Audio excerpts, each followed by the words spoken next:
Hi friends, ಇವತ್ತು ಹೊಸ ರೀತಿಯ ಚಿಕನ್ ಸುಕ್ಕ ಮಾಡ್ತಿದ್ದೀನಿ. ಚಿಕನ್ ತಗೊಂಡಿದ್ದೀನಿ. ಇದರಲ್ಲಿ 1 kg ಇದೆ. ದೊಡ್ಡ ದೊಡ್ಡ ಪೀಸ್ ಮಾಡಿ ತಗೊಂಡು ಬಂದಿದ್ದೀನಿ. ಸಣ್ಣ ಪೀಸ್ ಕೂಡ ಮಾಡ್ಬೋದು. ಇದರಲ್ಲಿ 2 ಈರುಳ್ಳಿದೆ. ಇದನ್ನು ಎಣ್ಣೆಯಲ್ಲಿ ಫ್ರೈ ಮಾಡ್ಕೊಂಡು ಬಂದಿದ್ದೀನಿ. ಸ್ವಲ್ಪ ಎಣ್ಣೆ ಹಾಕಿ ಫ್ರೈ ಮಾಡಿ ತಂದಿದ್ದೀನಿ. ಇದು ತೆಂಗಿನ ತುರಿ 5 ಟೇಬಲ್ ಸ್ಪೂನ್ ತೆಂಗಿನ ತುರಿ ತಗೊಂಡಿದ್ದೀನಿ. ಇದನ್ನು ಸಹ ಫ್ರೈ ಮಾಡಿದ್ದೀನಿ. ಎಣ್ಣೆ ಹಾಕದೆ ಫ್ರೈ ಮಾಡಿ ತಂದಿದ್ದೀನಿ. ಮೊದಲು ಈ ಚಿಕನ್ಗೆ 2 ಟೇಬಲ್ ಸ್ಪೂನ್ ಚಿಲ್ಲಿ ಪೌಡರ್ ಹಾಕಬೇಕು. ರೆಡ್ ಚಿಲ್ಲಿ ಪೌಡರ್ ಇದು.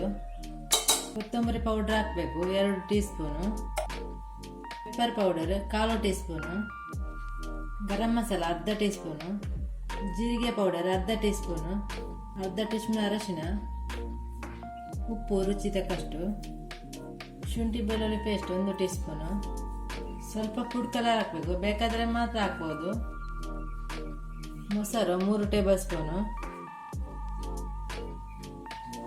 ಇದನ್ನೆಲ್ಲ ಈಗ ಮಿಕ್ಸ್ ಮಾಡಬೇಕು. ಚೆನ್ನಾಗಿ ಮಿಕ್ಸ್ ಆಗಬೇಕು. ಇದಕ್ಕೆ ಫ್ರೈ ಮಾಡಿದ ಈರುಳ್ಳಿಯನ್ನು ಹಾಕಬೇಕು. ಸ್ವಲ್ಪ ಕರಿಬೇವಿನ ಸೊಪ್ಪು ಹಾಕಬೇಕು. ಇನ್ನು ಚೆನ್ನಾಗಿ ಸ್ವಲ್ಪ ಮಿಕ್ಸ್ ಮಾಡಬೇಕು. ಈರುಳ್ಳಿ ಎಲ್ಲ ಹಾಕಿ ಚೆನ್ನಾಗಿ ಮಿಕ್ಸ್ ಆಯಿತು. ಇಷ್ಟು ಸಾಕು. ಇದನ್ನು 1/4 ಗಂಟೆ ಮುಚ್ಚಿಡ್ತಾ ಇದ್ದೀನಿ. ಈಗ ಗ್ಯಾಸಲ್ಲಿ ಒಂದು ಬಾಣಲೆ ಇಟ್ಟಿದ್ದೀನಿ. 1 ಟೇಬಲ್ ಸ್ಪೂನ್ ಎಣ್ಣೆ ಹಾಕಬೇಕು. 1 ಟೀ ಸ್ಪೂನ್ ತುಪ್ಪ ಹಾಕಬೇಕು.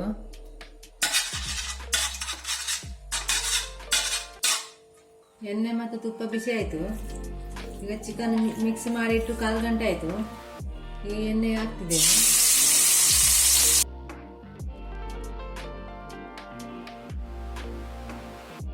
ಚಿಕನ್ಗೆ ಮಿಕ್ಸ್ ಮಾಡಬೇಕು.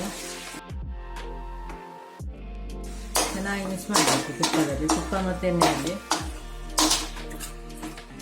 2-3 ನಿಮಿಷ ಮಿಕ್ಸ್ ಮಾಡಬೇಕು. 3 ನಿಮಿಷ ಮಿಕ್ಸ್ ಮಾಡಿದ್ದೇನೆ.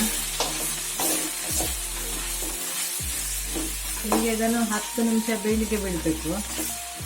ಮುಚ್ಚಿಡ್ತಾ ಇದ್ದೀನಿ. ಈಗ ತೆಗಿತಾ ಇದ್ದೀನಿ. 10 ನಿಮಿಷ ಬೆಂದಿದೆ. ಮಧ್ಯಮ ಉರಿಯಲ್ಲಿ ಈ ಚಿಕನ್ ಬೇಯಿಸಬೇಕು. ಜಾಸ್ತಿ ಬೆಂಕಿ ಇಡಬಾರ್ದು. ಇದು ಅಲ್ಯೂಮಿನಿಯಂ ಪಾತ್ರೆ, ಆದ ಕಾರಣ ಎಲ್ಲ ತಲೆ ಹಿಡಿತೆ. ನಾನ್ ಸ್ಟಿಕ್ ಆದರೆ ಏನಾಗುದಿಲ್ಲ.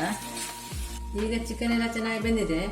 ಈ ತೆಂಗಿನ ತುರಿಯನ್ನು ಹಾಕ್ತಿದ್ದೀನಿ. ಫ್ರೈ ಮಾಡಿಟ್ಟಿದ್ದೀನಿ. ಫ್ರೈ ಮಾಡಿದ ತೆಂಗಿನ ತುರಿಯನ್ನು ಹಾಕಿದ್ದೀನಿ. ಈಗ ಇದನ್ನು ಚೆನ್ನಾಗಿ ಮಿಕ್ಸ್ ಮಾಡಬೇಕು.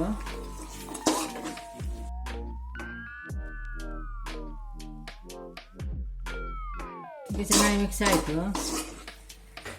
2 ನಿಮಿಷ ಬೇಯಲಿಕ್ಕೆ ಬಿಡಬೇಕು ತೆಂಗಿನ ತುರಿಯನ್ನು ಹಾಕಿ. ಈಗ ತೆಂಗಿನ ತುರಿ ಹಾಕಿ ಸಹ ಬೆಂದಿದೆ. ಈಗ ಇದಕ್ಕೆ ಕೊತ್ತಂಬರಿ ಸೊಪ್ಪು ಸ್ವಲ್ಪ ಹಾಕಬೇಕು. ಈಗ ಇದನ್ನು ಮಿಕ್ಸ್ ಮಾಡಬೇಕು. ಚೆನ್ನಾಗಿ ಮಿಕ್ಸ್ ಆಯಿತು. ಹೊಸ ರೀತಿಯ ಚಿಕನ್ ಸುಕ್ಕ ರೆಡಿ ಆಯಿತು. ತುಂಬ ಚೆನ್ನಾಗಿದೆ, ತುಂಬ ಟೇಸ್ಟಿಯಾಗಿರ್ತದೆ ಇದು. ನೀವು ಸಹ ಟ್ರೈ ಮಾಡಿ.